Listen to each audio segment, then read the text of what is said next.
सगळ्यांना प्रणाम आणि सगळ्यांचं खूप हृदयापासून स्वागत आहे. एका आत्म्याचं दुसऱ्या सगळ्या आत्म्यांना वंदन, आत्मवंदन.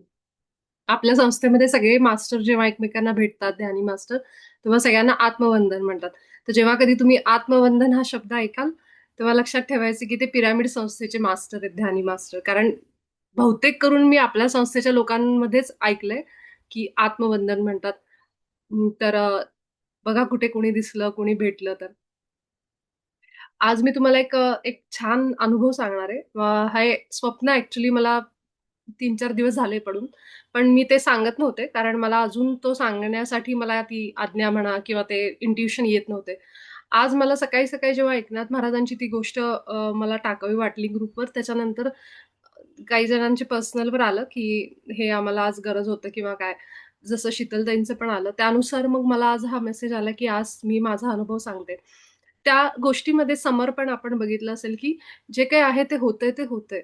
जे काही माझ्या आयुष्यात सुरू आहे, ते जेव्हा मी एक्सेप्ट करायला लागते, स्वीकार करायला लागते, तेव्हा काही गोष्टी वेगळ्या घडायला सुरुवात होतात.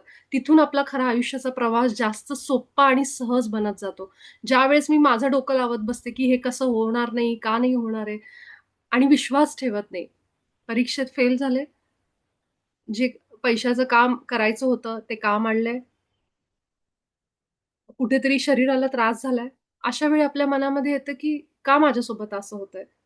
पण आपल्याला एक गोष्ट सगळ्यांनी कदाचित तुम्ही ऐकली असेल, की आपण जे गतजन्मांमध्ये करतो, त्याचा 80% जर आपण ते केलं असेल, जे काही काम केलंय, त्याच्या फक्त 10 ते 15% आपण ह्या जन्मामध्ये भोगतो. तर अशी एखादी गोष्ट, की जिथं कुणाला तरी बिझनेसमध्ये नुकसान झालंय, कुणीतरी धोका दिलाय. अशा प्रसंगी असं होऊ शकतं, की त्या आत्म्याने मागच्या जन्मामध्ये त्या लोकांबरोबर जेव्हा काम करत असेल, तेव्हा कदाचित तेच काम, की तेच धोका देणं किंवा फसवणूक करणं हे केलेलं असतं आणि मग आत्मा ठरवतो, की ह्या जन्मामध्ये हा प्रसंगी माझ्यावर ओढवून घेईन, जेणेकरून मला ते दुःख अनुभव करू दे, की जेव्हा एखादा माणूस फसवला जातो, तेव्हा कसं होतं. कुणाची तरी सोन्याची चेन समजा चोरीला गेली, अशा वेळी आपण खूप दुःख वाटतं आपल्याला, की ती कुठेतरी हरवलीये. त्यासाठी आपण देवाला प्रार्थना करायला सुरुवात करतो. त्यामध्ये 2 गोष्टी होतात. कधी-कधी चेन सापडते समजा आणि कधी चेन सापडतच नाही. अशा वेळी जेव्हा चेन सापडते, तेव्हा तो प्रार्थनेचा पण परिणाम असू शकतो. म्हणून प्रार्थना ही अतिशय शक्तिशाली आहे. जेव्हा आपण प्रार्थना करतो आत्म्याकडून परमात्म्याला, जे कोणी आपले देव असतील, गुरु असतील त्यांना, त्यांना सांगतो की ही माझी चेन हरवलेली मला सापडू दे. अशा वेळी समजा आपल्या सबकॉन्शियसला माहीत माहीत असतं, जे आपलं अवचेतन मन आहे, की माझ्या आत्म्याला हा अनुभव घ्यायचा आहे, की चोरी झाल्यानंतर किंवा आपली वस्तू हरवल्यानंतर काय दुःख होतं. कारण गतजन्मामध्ये त्यांनी सेम दुःख कुणाला तरी दिलेलं असतं. कुणाची तरी वस्तू हिसकावून घेऊन मग आत्मा ठरवतो, की ह्या जन्मामध्ये मी हा प्रसंग माझ्यावर अनुभव करेन. जसं मी काल परवा सांगत होते, की आत्मा ठरवतो, की मला एखाद्या गरीब घरामध्ये जन्म घेऊन गरिबीचा अनुभव घ्यायचा आहे. हे सगळं आत्म्याच्या अनुभवांसाठी असतं. म्हणून पृथ्वीला एक स्कूल म्हणतात, एक शाळा म्हणतात आपले मास्टर्स. तुम्ही पुस्तकं वाचली असेल तर त्या पुस्तकांमध्ये, वेगवेगळ्या पुस्तकांमध्ये ह्याच्याबद्दल वर्णन केलेलं आहे, की कशी पृथ्वी ही एखाद्या स्कूलप्रमाणे जिथं लोकं येऊन अनुभव घेतात, म्हणजे आत्मे येऊन अनुभव घेतात. गरिबीचा असेल, आनंदाचा असेल, श्रीमंतीचा असेल, पैशाचा असेल, खर्च करण्याचा, शॉपिंगचा असेल. त्याचबरोबर कुणीतरी आपल्याबरोबर फसवणूक केली, की त्या क्षणाला आपण कुठेतरी दोष द्यायला सुरू करतो आपल्या कर्माला, नशिबाला. पण तोच क्षण असतो, ज्या क्षणाला आपण विश्वास ठेवला पाहिजे. माझा जर चार चौघात अपमान झाला, तर तो अपमान झाला, तर त्या क्षणाला मी विश्वास नाही सोडला पाहिजे. हे होतं ह्याच्यामागे काहीतरी कारण आहे. हे परमात्मा माझा तुझ्यावर पूर्ण विश्वास आहे. हे देवा मला पूर्ण विश्वास आहे तुझ्यावर, की हे माझ्याबरोबर आत्ता का घडतंय? माझ्याबरोबर काही नुकसान झालं पैशाचं, की त्या क्षणाला आपला विश्वास संपून जातो. आपल्या जवळची व्यक्ती कुणी निघून गेली, की त्या क्षणाला आपण अनेक वर्ष उपासना केलेले आपले गुरु असतील, आपले संत असतील, आपले देव असतील, त्यांच्यावरचं एका क्षणामध्ये आपण सोडून देतो. बघायला गेलं तर त्यांचा त्याच्यात काहीच दोष नाहीये. कारण ते सतत आपल्या मदतीला असतात. पण आपण दोष कुणाला देतो? देवाला, की देव असं का करतो? देवाचा काहीच संबंध नाहीये. सगळा संबंध आपल्या आत्म्याचा आहे, जो आपण निवडतो, की मी हे सगळे अनुभव ह्या जन्मात घेणार. मी या जन्मात हा अनुभव घेणार, की जिथं कुणीतरी मला फसवेल. जिथं कुणीतरी मला हर्ट करेल, जिथं कुणीतरी मला त्रास देईल, माझा अपमान करेल, हे सगळं आपण हे करतो. म्हणून भगवद्गीतेमध्ये श्रीकृष्णाने जे सांगितलंय, की जेव्हा अपमान होतो तेव्हा तुमच्यात जर तो अहंकार आहे, की मी आणि परमात्मा वेगळे आहेत आणि मी केवळ शरीर आहे, तर तो अपमान पचवणं फार अवघड आहे. आणि जोपर्यंत आपला तो अपमान पचवणारा जो आपला अहंकार आहे, की मी फक्त शरीर नाहीये, मी आत्मा आहे. हा जो अपमान होतोय तो माझ्या शरीराचा होतोय. माझ्या चेतनेचा अपमान नाही होऊ शकत. कारण चेतना आणि शरीर ह्याच्यामध्ये फरक आहे. आपण म्हणतो ना जीव आणि कॉन्शियसनेस, चेतना ह्याच्यात फरक आहे. तर हे तुम्ही माईंडचं पण ऐका प्रवचनं. त्याच्यामध्ये पण माईंनी हे इतकं सुंदर सांगितलंय, की अपमान आणि जो इगो, अहंकार असतो, तो हा या देहाला आहे. आपल्या आत्म्याला नाहीये. आणि हे कळायला खूप वेळ लागतो. म्हणजे हे सांगणं सोपं आहे, ऐकणं पण सोपं आहे. पण हे जेव्हा आपण रिॲलिटीमध्ये जगतो तेव्हा जिथं-जिथं आपण जगायला सुरुवात करतो, त्या क्षणी आपलं आयुष्य बदलायला लागतं. बरं मी आज तुम्हाला म्हणलं होतं, की अनुभव. तर हा माझा अनुभव आहे ना, ह्याच्यावरच अवलंबून आहे. तर झालं काय, की मी गेले काही दिवस झाले प्रॅक्टिस करत होते. जसं-जसं ध्यानामध्ये, अध्यात्मामध्ये येते, तसं मी रोज बदलत जाते. म्हणजे कालची मी आज नाहीये. आज माझ्यामध्ये काहीतरी नवीन बदल झालाय. आणि तेच झालं पाहिजे. ह्यालाच आपण उत्क्रांती म्हणतो. ह्याला आपण इव्होल्यूशन म्हणतो, की आत्म्याचा प्रवास. हा प्रवास आहे जो सतत चालू आहे. मी जे म्हणते ना, आपण सगळे एका बोटीत बसलोय आणि कुठेतरी चाललोय आपण. आपली बोट थांबलेली नाहीये. मग जेव्हा आपण प्रवास करत असतो, तेव्हा ती बोट आजची उद्या इथे, उद्याची परवा इथे. मग आपण रोज बदलत जातो. आपल्या विचारांमध्ये रोज नवीन-नवीन विचार यायला लागतात. आपल्याला रोज नवीन-नवीन अनुभव यायला लागतात. तर गेले काही दिवस मी हे प्रॅक्टिस करत होते, की जे काही होतं ना, ते मान्य करायचं. No resistance. कुठल्याही गोष्टीला काही वाईट घटना घडू दे माझ्या आयुष्यात, त्या गोष्टीला विरोध करायचा नाही. आणि मी स्वतःलाच एक ठरवलं होतं, की जे होत आहे ना, एक्सेप्ट करायचं, स्वीकार करायचा. त्याचे चिड करायची नाही. म्हणजे स्वतःचं मन शांत ठेवायचं, एखाद्या पाण्याच्या प्रमाणे, जे फार अवघड आहे. काही गोष्टी घडल्या, की छोट्या-छोट्या असतील, पण त्या प्रत्येक गोष्टीतून एक परीक्षा घेतली गेली, जसं काही. एक दिवस माझ्या घरामध्ये अ, पाण्याचा नळाचा काहीतरी प्रॉब्लेम झाला आणि सगळं घर माझं पाण्याने भरलं पूर्ण. मागच्या वेळेस एकदा असाच प्रसंग आला होता. त्यावेळेस मी खूप चिड करत होते, की हे किती कसं झालंय, आता कसं हे करू? हे करून ह्या गोष्टीला बरेच दिवस झाले, बरेच वर्ष झाले मला वाटतंय. पण पुन्हा एकदा सेम प्रसंग माझ्या बाबतीत परवाच घडला 2 महिन्यापूर्वी. तेव्हा माझी मनस्थिती मला जाणवत होती. जेव्हा सगळं पाणी घरामध्ये पूर्ण पसरलं होतं, त्यावेळी मनस्थिती माझी अगदी शांत होती. कुठेही चिड नव्हती, राग नव्हता, की सगळं भिजलंय, फर्निचर सगळं भिजलंय वगैरे. असं कुठेही नव्हतं. ज्या व्यक्ती आमच्या शेजारचे नवरा-बायको आमच्या घरात होते, त्या दिवशी मला मदत करायला. म्हणजे ते जे होते ते सुद्धा थक्क झाले बघून, की "तू एवढं शांतपणे कसं काय हँडल करतीयेस?" असं म्हणून. पण मी विचार केला त्या क्षणाला, जे होत आहे ते काहीतरी मला शिकवतंय आणि काहीतरी चांगलं होतंय. त्याच्यानंतर पैशाच्या बाबतीत पण काही प्रसंग घडला, जिथं म्हणतो ना आपण, की विनाकारण पैसे गेले. तर ती परीक्षेचा माझा काळ होता आणि मला प्रत्येक घटना घडताना मला जे आपल्या आज शीलाताईंनी जसे नंबर्स टाकलेत ना ग्रुपवर, तसे दिवसभर नंबर दिसतात. दिवसभर चालूच आहे. कंटिन्यू नंबर चालू आहेत. तसे प्रत्येक घटनेच्या वेळेस मला नंबर दिसायचे. प्रवासाला निघालो, की समोर गाड्या यायच्या 1111, 222 हे सगळे नंबर जे आपण ग्रुपवर आपण नेहमी डिस्कस केले, हे सगळे नंबर्स दिसायचे. आणि त्या क्षणाला माझी परीक्षा पण व्हायची. म्हणजे नंबर्स पण दिसायचे, साइन दिले जायचे, की आता तुझ्याबरोबर ते होणार आहे, तू तयार राहा. पण मला त्यावेळेस ते लक्षात नव्हतं, की हे ह्याचं कनेक्शन आहे. पण त्याच्या पुढच्या क्षणाला असं व्हायचं काहीतरी गोष्टी, कुणीतरी टोचून बोलणं, कुणीतरी असं अपमानास्पद बोलणं, कुणीतरी असं भांडल्यासारखं, वाद घातल्यासारखं किंवा हे व्हायचं. प्लस घरामध्ये अशा घटना पैशाच्या असतील किंवा अशा कुठल्या घटना. पण मला समजलं, की हे असं होतंय आणि त्या क्षणाला मी पूर्णपणे शांत आहे. म्हणजे आधीच्या मी आणि आत्ताच्या मीमध्ये खूप फरक आहे. आणि हे सगळे प्रसंग अजून असे बरेच प्रसंग घडल्यानंतर अ, एक माझ्या शरीराचं दुखणं मला आलं. ते म्हणजे माझ्या दाढेचं. ते भयानक झालं, की मला तिथे टाके-विके बसले आणि सगळं हे झालं आणि मी गोळ्या घेत नाही, रेकी आणि ध्यानावरच माझं जे काही सुरू आहे ते सुरू आहे. आणि तो पूर्ण विश्वास होता मनामध्ये. पण जेव्हा माझं हे दाताचं दुखणं वाढलं आणि ते पूर्वीपासूनच होतं म्हणजे 2-3 वर्षापूर्वीचं होतं, जेव्हा मी ध्यानात नव्हते. मला वाटतं 4 वर्ष झाली त्या गोष्टीला. तर ते पुन्हा निघालं आणि त्याच्यामुळं मला जाऊन त्याच्यावर गोळ्या औषधं घेणं भाग होतं. पण त्यावेळेसही जेव्हा मला हे प्रचंड त्रास होता, त्या एकही दिवस मी आपलं ध्यान चुकवू दिलं नाही. कारण मला विश्वास होता, की जे होतंय चांगल्यासाठी, की कुणीतरी आहे, ती शक्ती जी माझ्या मागे उभी आहे आणि हे सगळं करून घेतीये. तर हे जे कर्तेपण आहे, हे मी सगळं सोडलं होतं. त्यामुळे माझं ध्यान फक्त 1-2 दिवस ज्या दिवशी माझं ऑपरेशन झालं होतं, मला वाटतं त्याच दिवशी माझं ध्यान चुकलं असेल. त्याच्या पुढच्या दिवशी मी पेन किलर घ्यायचे आणि ध्यानाला बसायचे. म्हणलं की इतकं पण काही नाहीये, की मी अगदी झोपून राहावं किंवा ध्यान घेऊ नये. तर ह्या परीक्षा आपल्या होतात. आता ही फार मोठी परीक्षा नाहीये मला माहिती आहे. पण माझ्यासाठी मोठी आहे. कारण जसं व्यक्ती ते व्यक्ती ह्या गोष्टी बदलतात. एखादा व्यक्ती असतो जो एवढं मुंगी चावलं तरी सगळ्यांना सांगत फिरेल.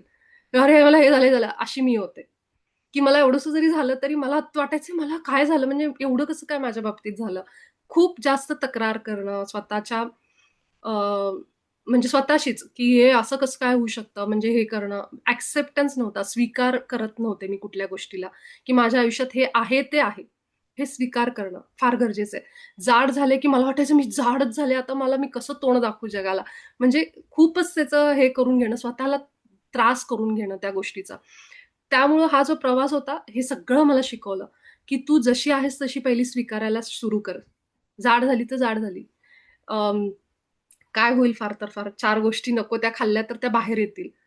पण हे सगळं स्वीकार करणं फार अवघड होतं आणि जे मला ते सगळ्यात मोठा माझ्या आयुष्यातला बदल आहे, की प्रत्येक गोष्टीची जाणीव व्हायला लागली आणि स्वीकारणं स्वतःच्या जे होत आहे ते माझ्यामध्ये आलं.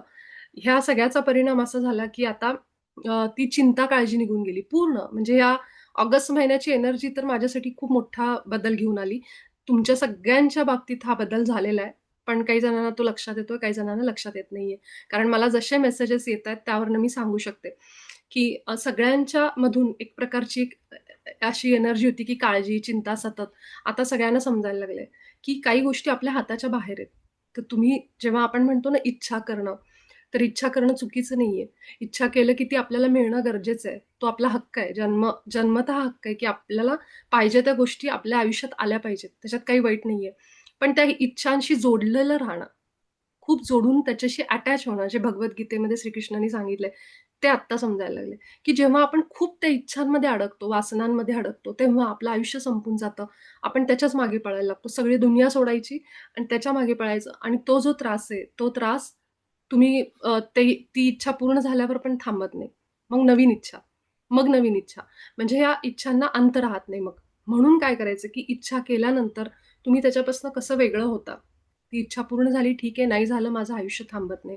तर ह्या सगळ्या गोष्टी शिकायला मिळाल्या आणि जेवढं मी हे पुस्तकात वाचलं, तेवढं प्रत्यक्ष आयुष्यामध्ये तसंच घडत गेलं. गेल्या काही दिवसांमध्ये आपोआपच मी पुन्हा पेंटिंग करायला लागले. आपोआपच कमळ माझ्या हातून कमळाचं चित्र काढलं गेलं. आपोआपच काही गोष्टींचं चित्र अशी काढली गेली आणि ते नंतर त्याचा अर्थ समजायला लागला, की कमळ म्हणजे काय आहे? कमळ म्हणजे तुमचं सहस्त्रार संबंध आहे त्याचा. त्याचनुसार स्वप्न पण यायला लागली. तर जो अनुभव तुम्हाला सांगायचा होता, की त्या स्वप्नामध्ये मी कुणाच्या तरी घरून निघाले होते. रस्त्यात होते आणि मला एक टमटमवाला दिसला. त्या टमटममध्ये एक त्या टमटममध्ये एक कुणीतरी ट्रान्सजेंडर असतो ना, म्हणजे काय म्हणू शकतो आपण त्याला? ट्रान्सजेंडर लोकं असतात ना, म्हणजे ती म्हणजे काय म्हणू शकतो? स अ, मला त्याचा मराठी शब्द नाही आठवत आहे. हिजडा, हिजडा म्हणतात ना, ते बसले होते एका टमटममध्ये आणि अ, तो ड्रायव्हर होता अ, रिक्षेचा. मी त्यांना हात केला आणि मी त्या रिक्षेमध्ये जाऊन बसले टमटममध्ये. तर तो जो जो ड्रायव्हर होता तो रिक्षा न चालवता माझ्याकडे बघून गप्पा मारायला लागला. आणि मी त्यांना सांगते, की "दादा तुम्ही पुढे बघा, नाहीतर आपण दुसरीकडेच जाऊ." मला भीती वाटत होती, की म्हणजे भीती म्हणजे तो असं माझ्याकडे तोंड केलं होतं ना, तर मी त्यांना सांगत होते, की "तुम्ही पुढे बघा, रस्त्याकडे बघा, रस्त्याकडे बघा." पण तो ड्रायव्हर माझ्याकडे बघून गप्पा मारतोय आणि रिक्षा आपोआप चालू आहे. आता हे स्वप्न आहे. त्यामुळं ती आपोआप चालू होती रिक्षा. थोडं पुढे गेल्यानंतर मला समोरच्या काचेतून एक मोठं असं एक असं सुंदर असं झाडांनी भरलेलं गेट दिसली कमान. इतकी सुंदर होती ती, प्रचंड मोठा पर्वत होता म्हणजे आणि मी बघून म्हणते, "वॉव! किती सुंदर आहे." म्हणून आणि असं म्हणेपर्यंत आमची रिक्षा समुद्रात गेली. आता हे स्वप्न असल्यामुळे कुठूनही काही होऊ शकतं. तर आमची रिक्षा समुद्रात गेली आणि मी त्यांना म्हणते, "बघा तुम्हाला म्हणत होते, की समोर बघा. आता आपण समुद्रात आलोत आणि आता कसं म्हणजे बघा इथं आलो म्हणून." आणि ते दोघं खूप घाबरले. तो ड्रायव्हर आणि तो जो हिजडा होता समोर बसलेला, ते दोघं घाबरले. पण त्या स्वप्नामध्ये मला जाणवत होतं, की माझी मनस्थिती बिलकुल अशी झाली नाही. पूर्ण मी स्थिर होते आणि मनामध्ये त्या क्षणाला विचार येत होता, की घाबरायचं काय आहे? आहे परमात्मा आहे, जे होईल ते होईल. घाबरायचं काय? असा माझ्या मनात तो विचार आलेला माझ्या लक्षात आहे, की तो स्वप्नात तसा विचार येत होता. आणि हाताचा हा भाग पाण्यात होता. म्हणजे बाहेर असा हात गेला होता आणि मला पाणी हाताला जाणवत होतं, इतकं जाणवत होतं, की ते स्वप्न खरोखर असल्यासारखं मी उठल्या-उठल्या बघितलं हाताला पाणी लागलंय का काय? इतक्या खरं-खरं माझ्या हाताला पाणी लागलं होतं. अ, आणि आणि तेवढ्यात माझा विश्वास होता, की मदत मिळणार आहे, मदत मिळणार आहे. हा माझा पूर्ण विश्वास. त्यामुळं मी घाबरले नाही, डगमगले नाही. तेवढ्यात त्या खिडकीतून एक झाडाची, कडुनिंबाचं झाड असतं ना, त्याची फांदी आत आली आणि मी त्या फांदीला हात धरला आणि मी त्यांना म्हणलं, "आता काळजी करू नका, आपण वाचलोय." असं म्हणून मी त्या फांदीला धरलं आणि आम्ही बाहेर पडलो आणि तिथून एक वेगळंच काहीतरी सुरू झालं स्वप्न. तर हे जी टेस्ट आहे, ही टेस्ट घेतली गेली. आता हे टेस्ट कोण घेतं? कोण आहे असं वाटतंय तुम्हाला? कुणी देव असतो का हातात बसलेला छडी घेऊन? "चला आता मी तुझी परीक्षा घेतो." किंवा कुणी असतं का? कुणीच नाही. हे आपलंच सबकॉन्शियस माइंड, अवचेतन मन आपल्याला दाखवत असतं, की तू कुठपर्यंत आलीयेस. आणि हेच आम्हाला सगळ्यात आधी जेव्हा मी ध्यानाला सुरुवात केली, तेव्हा एक मॅडम होत्या आपल्या संस्थेच्या. त्यांनी हे सत्र घेतलं होतं आमच्यासोबत, की सबकॉन्शियस मनाचं, अवचेतन मनाचं क्लिअरिंग करतात त्याच्यामध्ये. त्यामध्ये स्वप्न पडायची आणि त्या स्वप्नांमधून आम्हाला सांगितलं जायचं, की म्हणजे दाखवलं जायचं, की तुमच्या मनात आत्ता काय परिस्थिती आहे. आणि तेव्हा मला वाटायचं कोण दाखवत असेल? कारण त्या सांगताना असंच म्हणायच्या, की तुमची टेस्ट घेतली जाईल हां, तुमची परीक्षा घेतली जाईल, तुम्हाला बघितलं जाईल. पण ते आत्ता समजते, की ते घेणारं कुणी नाहीये. आपलंच अवचेतन मन आपल्याला हे सगळं दाखवतं. म्हणून म्हणतात ना, स्वप्न हे मनाचा आरसा आहे. तर हे स्वप्न दाखवलं गेलं आणि आत्ता जी स्थिरता आली मनामध्ये, की काळजी करायचं काही कारण नाही. कशासाठी काळजी करायची? कारण सहज योगामध्ये निर्मला माझे सांगायच्या, की तेवढी मोठी टीम तुमच्या मदतीला बसली, पण तरी पण माणूस काळजी करत बसतो, चिंता करत बसतो. हे कसं होणार? माझ्या मुलाला जॉब, माझ्या मुलीचं लग्न, माझ्या ह्याचं हे. पण ह्या सगळ्या गोष्टी जेव्हा आपण सोडून देतो त्याच्या चरणावर, तेव्हा आणि त्याला म्हणतो, की आता हे तुझं तू बघ. त्या वेळेसपासून आपलं आयुष्य बदलतं. ती कामं आपोआप होत जातात.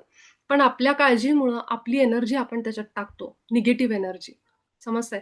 म्हणून हे निगेटिव्हिटी जे म्हणतात ना, निगेटिव्ह सगळी नकारात्मक ऊर्जा त्या कामांमध्ये अडथळे आणते. ते काम पूर्ण होत नाही.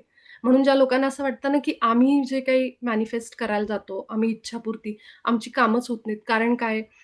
तुम्ही ती इच्छा बाहेर टाकली, की तुम्ही त्याच्याशी नकळतपणे सतत जोडले जाता, सतत विचार करत बसता आणि कधी विचार करतं माणूस? जेव्हा मला खात्री नाहीये, की माझं काम होणार आहे. ज्या माणसाला खात्री आहे, की आत्ता मी इच्छा व्यक्त केली आणि हे कधीही होईल, पण होईल. ह्याचा मला जे एकनाथ महाराजांच्या कथेमध्ये आपण बघितला समर्पण, तसं जेव्हा असेल ना, तर ती इच्छा कधीही म्हणजे काळ्या दगडावरची रेष आहे ती पूर्ण होणार म्हणजे होणार. आपली इच्छापूर्ती होणार. पण तितकं समर्पण पाहिजे, शरण गेलं पाहिजे, की हे होणार आहे, तो आहे बघणारा. ही जितकी 100% जेव्हा येतं, तेव्हा त्या गोष्टी समजतात.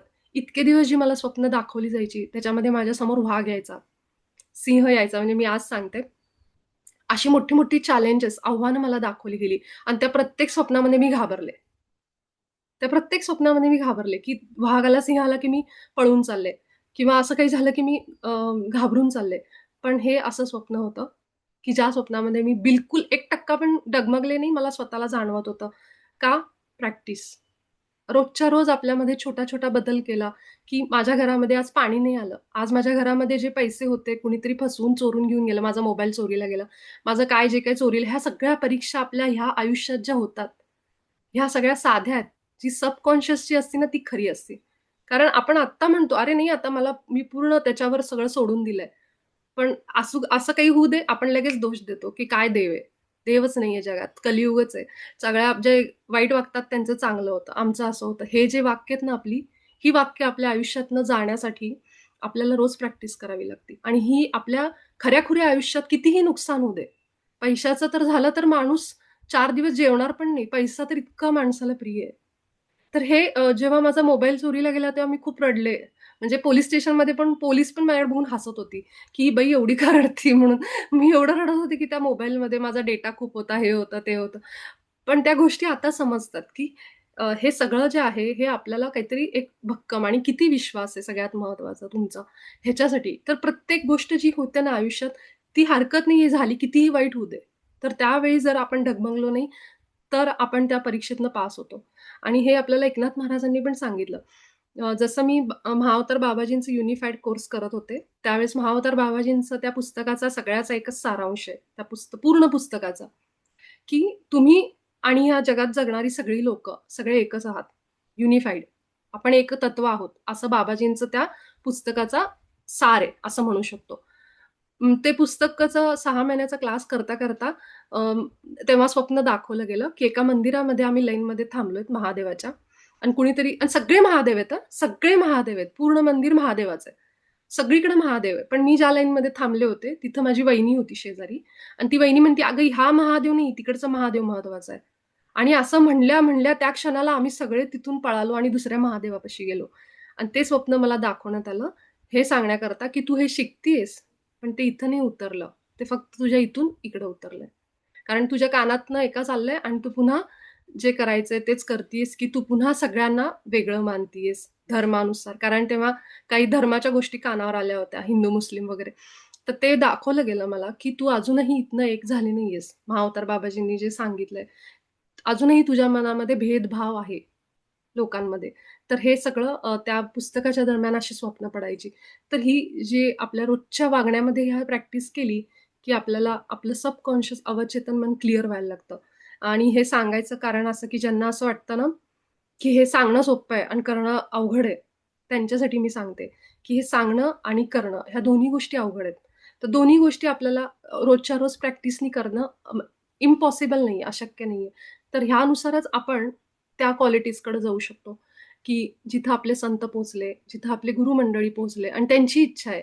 ही ना माझी इच्छा आहे, ना कुणाची इच्छा आहे. ती त्यांची इच्छा आहे, की आपण सगळ्यांनी ते पद प्राप्त करावं आपल्या आयुष्यामध्ये. आता हे स्थिर झालेलं मन आहे आपल्या सगळ्यांचं, की माझ्या मागे कुणीतरी आहे आणि मी काळजी करायचे काही कारण नाही. 4 दिवसांनी पुन्हा परीक्षा होईल. 4 दिवसांनी पुन्हा परीक्षा होईल आणि सतत ते चेक केलं जातं, की अजून तू तशीच आहेस का डगमगली? मग मी आता हे संकट आणून दाखवतो, हे संकट आणून दाखवतो. आणि ज्या क्षणी आपण सगळं सोडतो ना, दिवसभर जे विचार यायचे ते बंद झाले, काळजी बंद झाली. तिथून बघा, तिथून बघा. नुसतं म्हणा, की "तू आहे, मी कशाला काळजी करू?" हे नुसतं म्हणायला सुरू करा. माझा पूर्ण विश्वास आहे. ही वाक्य म्हणायची, नुसती म्हणायची. आपोआप सगळी कामं मार्गी लागतात, की ज्या गोष्टीसाठी आपण चिंता करतोय, हे कसं होईल, कसं होईल? अनपेक्षितरित्या अगदी जादुई पद्धतीने ती कामं व्हायला लागतील. म्हणजे आपली एनर्जी त्याच्यातली कमी झाली, निगेटिव्ह एनर्जी. त्यामुळं ते कामं तो करतो. त्यामुळे ह्या पद्धतीने हा सगळा प्रवास आहे आणि म्हणून हा प्रवास आहे. तर एका दिवसातला नाहीये. कारण लहानपणापासून जे डोक्यात भरवलं गेलंय, ते आधी बाजूला काढायचं आणि त्याच्यावर नवीन लिहायचंय. तर आधीचं खोडावं लागेल आपल्याला सगळ्यांना, की हे असं आहे, कर्म असतं, हे असतं, ते असतं. सगळं आपलं माफ आहे. जर आपण आपल्यामध्ये बदल केले, अंतःकरण शुद्धी केली, तर आपली कर्म पण जळून जातात. ते साक्षात श्रीकृष्णांनी भगवद्गीतेत सांगितलंय. म्हणून मी काल म्हणलं ना, की चैतालीने जे टाकलं होतं ना, की विपुला हे सांगत असतील हे मी काही नाही सांगत आहे. ते साक्षात भगवंतानी लिहून ठेवलेलं आहे आणि आपण फक्त त्यानुसार वागायचा प्रयत्न करतोय. चैतालीचं पण मी सांगते. चैताली पण जे पेंटिंग कृष्णाचं तिने टाकलंय ना, ते तिने स्वतः काढलंय. आणि ती कधीही म्हणजे आत्ताच मला थोड्या वेळापूर्वीचा मेसेज आला, की मी हातातच घेतलं नाहीये किती वर्ष झाले पेंटिंग करायचं. पण ते जर तिने मेसेज टाकलाय ना कृष्णाचा, तर ते पेंटिंग स्वतः तिने काढलेलं आहे. तर अशा गोष्टी घडतात जेव्हा तुम्ही ध्यानात येता. जेव्हा तुम्ही आतमध्ये जाता आणि स्वतःला भेटता. शीलाताईंचे अनुभव, नंबर्स दिसणं वगैरे. तर मला एकच सांगायचंय, आपल्या घरातली लोकं म्हणतील, पेंटिंग नाही करायचं, डान्स नाही करायचा, इंजिनिअर हो. नाही, नाही तू हेच कर, नाही तू अभ्यासच कर किंवा आपल्या कुणीही म्हणेल जवळची व्यक्ती, या वयाला शोभतं का असलं घालणं? हे असं करणं शोभतं का? हे जे काही म्हणतात, म्हणजे आपण जे काही ऐकतो लोकांकडनं, त्यापेक्षा माझं मन मला काय सांगतंय? ते आपण वागायला सुरू केलं ना, की हे नंबर्स दिसायला लागतात. का? तुमचं मन इथे आहे आणि लोकं सांगतायत म्हणून तुम्ही हे करताय. हळू-हळू तुम्ही जे स्वतःच्या मनाचं करता, तेव्हा तुम्ही एक होता आणि जेव्हा एक होतात, तेव्हा ते नंबर आपल्याला अलाइन झाल्यात तुम्ही आता तुमच्या स्वतःशी, हे दाखवायला सुरुवात करतात. म्हणून ते नंबर दिसतात, की जेव्हा तुम्ही स्वतःच्या मनाचं ऐकून स्वतःप्रमाणे वागायला सुरुवात करता. अगदी साधं सोपं आहे त्याच्यात लॉजिक. तर ज्यांना असे नंबर्स दिसत असतील, तर समजून घ्या, की कुठेतरी तुमच्या मनात काहीतरी आहे. जे तुम्हाला तुमच्या मूळ इच्छांकडं घेऊन जातंय, मूळ स्वरूपाकडे घेऊन जातंय. अशा लहानपणी काही गोष्टी असतील ज्या तुमच्या करायच्या राहून गेल्यात. आजही तुम्ही समाजासाठी "अरे, लोकं काय म्हणतील?" म्हणून कदाचित लाजून ते गोष्टी करत नसाल. पण जेव्हा तुम्ही ते विचार जरी सुरू केला, तर ते नंबर तुम्हाला दाखवतात, की you are on right track. तुम्ही बरोबर मार्गावर आहात. जा, पुढे जा, पुढे जा. घाबरू नका, असं म्हणून ते नंबर तुम्हाला मदत करतात. तर ह्यासाठी आपण फक्त आपले डोळे उघडे ठेवणं आणि ज्या गोष्टी भगवंतांनी सांगितल्यात भगवद्गीतेत, त्या नुसतं न ऐकता त्याला फॉलो करणं रोजच्या आयुष्यामध्ये आणि विश्वास ठेवणं मनामध्ये, समर्पण ठेवणं हे गरजेचं आहे. काही झालं ना माझ्या आयुष्यात, माझं पैशाचं नुकसान होऊ दे, काय होईल फार तर फार हे शरीर राहणार नाही. ह्याच्यापेक्षा वाईट काही होईल? आपल्यासाठी हां, वाईट हे वाईट नाहीच आहे खरं, आपण पुढच्या प्रवासाला जातो. पण हे शरीर माझं संपेल, ह्याच्यापेक्षा तर मोठी घटना. मग आपल्या मनात एवढी भीती का आहे? असं त्याच्यातून आपल्याला सांगितलं गेलंय. तर हेच आपण करायचंय, की माझं जे आहे ते तूच दिलेलं आहे बाबा. हे श्वास तर मीच घेतेय. ते तुझेच आहेत, तू दिलेले म्हणून मी घेतेय. मग मला कशाची भीती? हे आपण मनात अगदी भक्कमपणे ठेवायचं. मग आपला प्रवास अजून सोपा होतो.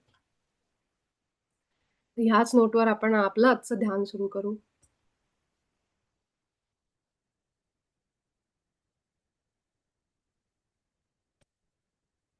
आपण सगळेजण आपल्या ज्या स्थानावर आपण आहोत, तिथं स्थिर होऊन, शांत होऊन,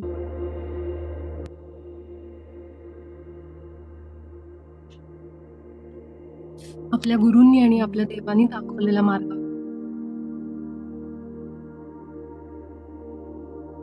या ध्यान मार्गावर आपण आलोय. त्यासाठी सगळ्यात आधी स्वतःचे आभार माना. विश्वास ठेवा आपल्या ह्या मार्गावर, आपल्या गुरूंवर, आपल्या इष्टदेवतेवर आणि आपल्या स्वतःवर.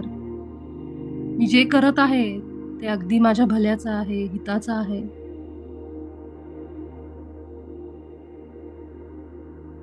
माझ्या आयुष्यात जे झालं, जे होतंय आणि जे होणार आहे, हे माझ्या सर्वोच्च हिताचं असेल, असा एक संकल्प सोडा आज ब्रह्मांडामध्ये. आणि या क्षणापासून आपली काळजी, चिंता, विचार सगळे त्या पूर्णात्म्याच्या चरणामध्ये सोडून द्या.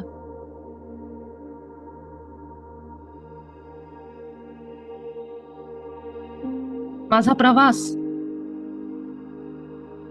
माझ्या आत्म्याचा प्रवास, माझा पृथ्वीवरचा प्रवास हा सर्वोच्च हितामध्ये असेल. ब्रह्मांडातल्या ज्या गोष्टी मला गरजेच्या आहेत, त्या माझ्यापर्यंत आपोआप येतील. मला कुठेही पळायची गरज नाही.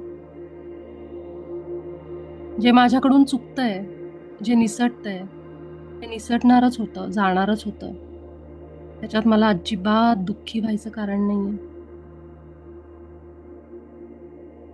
जितका पैसा, धनधान्य, संपत्ती, कपडा-लत्ता, हे काही भौतिक सुख माझ्या आयुष्यात आहे. त्यासाठी मी त्या परमपित्याचे खूप आभार मानते. योग्य वेळी, योग्य गोष्टी माझ्या आयुष्यात येतात याच्यावर माझा पूर्ण विश्वास आहे.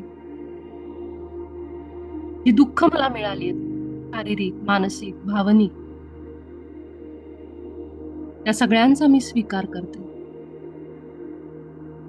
ते सगळं मला मान्य आहे, अगदी प्रेमाने, हृदयापासून, कुठलीही तक्रार न करता.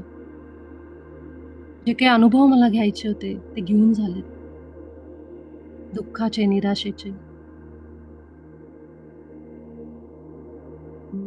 अपमानाचे, त्रासाचे, एकटेपणाचे. कुठलीही गोष्ट माझ्यासाठी काहीतरी शिकवण घेऊन येते. याच्यावर माझा पूर्ण विश्वास आहे. एक मोठा श्वास घेऊन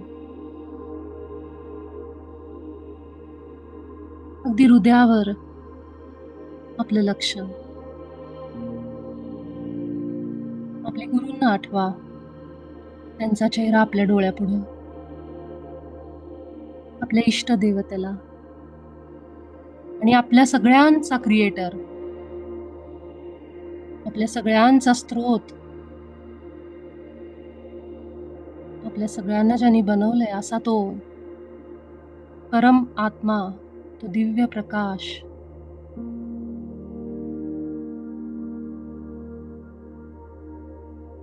आपल्या सगळ्यांचा पिता,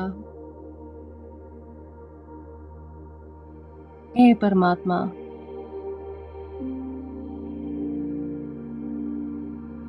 या सगळ्या अनुभवांसाठी तुझे अनेक आभार. मला देणाऱ्या आणि घेणाऱ्या या सर्व आत्म्यांचे मी आभार मानते. जो काही फायदा, नुकसान माझ्यासोबत होतं, त्यासाठी मी आभार मानते. जो पैसा माझ्या घरात येतो,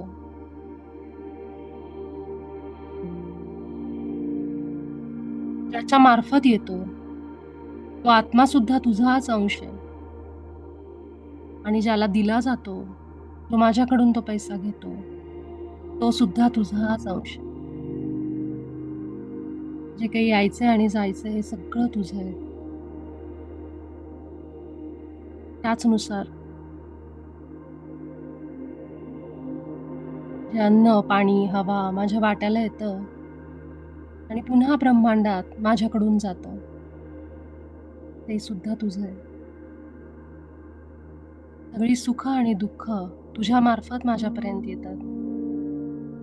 सगळं तूच माझ्या शरीराच्या माध्यमातून अनुभव करत आहेस. त्याच्यावर माझा पूर्ण विश्वास आहे. आजपासून आजपासून तुझी सगळी काळजी, चिंता मी तुझ्या पायामध्ये अर्पित करते.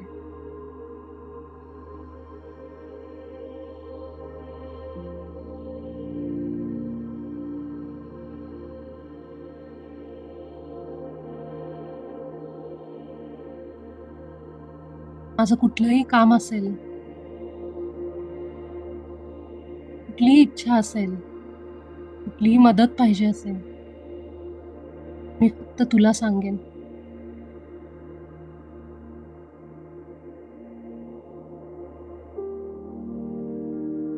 माझा पूर्ण विश्वास आहे, माझ्या हिताचं असेल तू ते करशील किंवा नाही करणार. ह्या द्वैतामध्ये न पडता मी दोन्ही गोष्टींचा पूर्ण स्वीकार करते.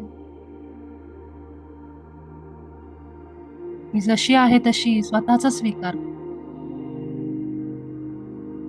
कारण हे रंग, रूप, हे शरीर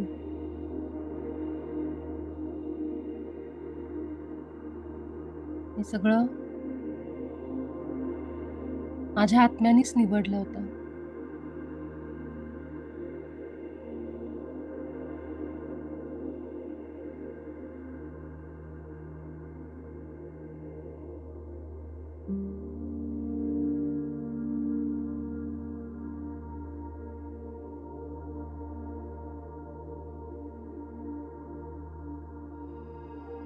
माझे हे श्वास आहेत, ते मला तुझ्याशी जोडतात.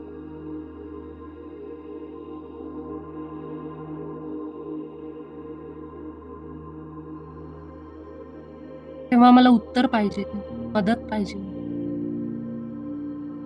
तेव्हा मी डोळे बंद करते, आत जाते, पूर्ण आत, माझ्या श्वासांशी जोडली जाते, माझ्या हृदयावर जाते आणि हृदयातून तुला एक फोन लावते. हे परमात्मा, गरज आहे, मदत कर, ही माझी इच्छा आहे. माझं शरीर या आजाराने त्रस्त, चांगली ट्रीटमेंट मिळू दे, चांगला डॉक्टर मिळू दे. माझ्या शरीरासाठी जो योग्य आहार आहे, त्याचीच निवड माझ्याकडनं होऊ दे. माझ्या कुटुंबियांचं जे हित आहे, सर्वोच्च हित,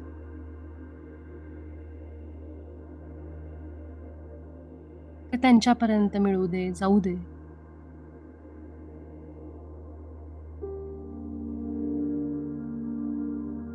सगळ्या इच्छा, मागण्या, मदत पूर्ण झाल्यानंतर, सांगून झाल्यानंतर काही क्षण त्या हृदयातल्या त्या देवाबरोबर, त्या परमात्म्याबरोबर शांत बसते. तर माझे श्वास, ना कुठला आवाज, ना कुठला शब्द, पूर्ण मौन. माझे श्वास आणि त्याची ऊर्जा, हेच ते कनेक्शन आहे.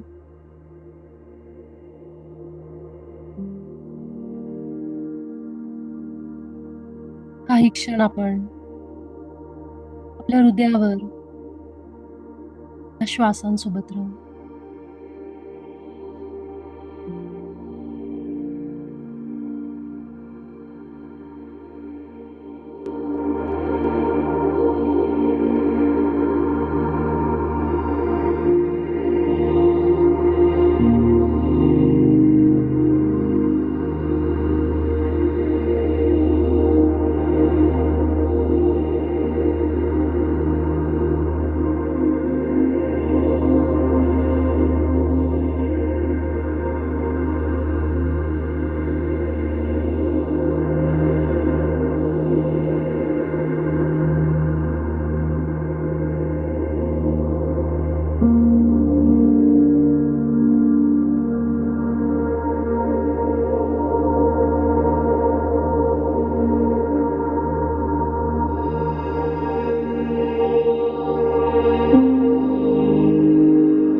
शेवटचे काही सेकंद.